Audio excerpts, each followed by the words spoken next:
Welcome to Mobile Musings. I'm Sierra Modro. Today I have 3 tips that will help you to improve your battery life on any mobile device, but most especially your iPhone or iPad. The first tip involves your screen brightness. Now, the screen is actually one of the biggest power draws on any mobile device. The less bright the screen is, the longer your battery is going to last. So turn that screen brightness down to a level, the minimum level that you can find comfortable. You can also, on the iPhone and iPad, turn on automatic screen brightness adjustment. That will, within the parameters that you've set, allow the iPhone to actually control how bright the screen is. This will allow the battery life to vary a little bit, but it will also allow it to adjust according to how bright your surroundings are. So that's your first tip, turn down that screen brightness. Your second tip is to turn off that screen if you're not using it. Now, the key here is that little button on top. If you have finished using your device, don't just set it down. Actually turn it off.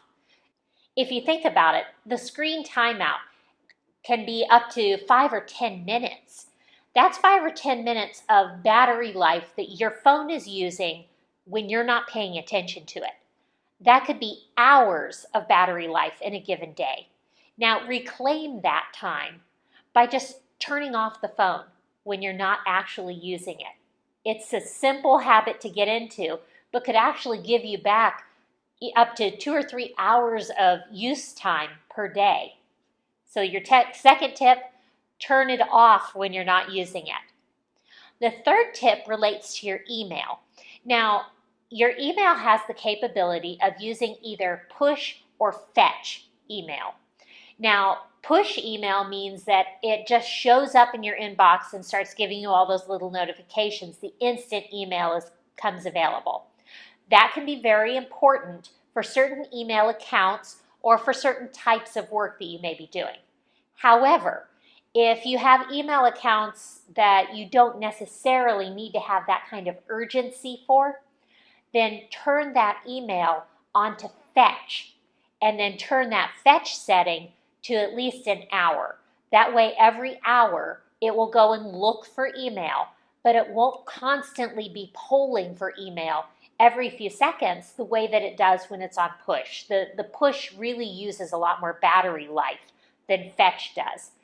As a bonus, if you have some accounts set on fetch, anytime you actually open up your email and go to look at it, it will go and look for email. And it'll, even if you look every 10 minutes, every 15 minutes, it'll go every single time, even if you have fetch set to an hour. So if you're looking, it knows you want the latest email, and it'll go look for you and find out if there's anything left. So that's 3 quick tips to improve your battery life that work great on an iPhone or iPad and will also help you on any other kind of device you're using. So turn the screen brightness down, turn the screen off and the device off when you're not using it as soon as you're not using it. And third, set that email to fetch instead of push if you can.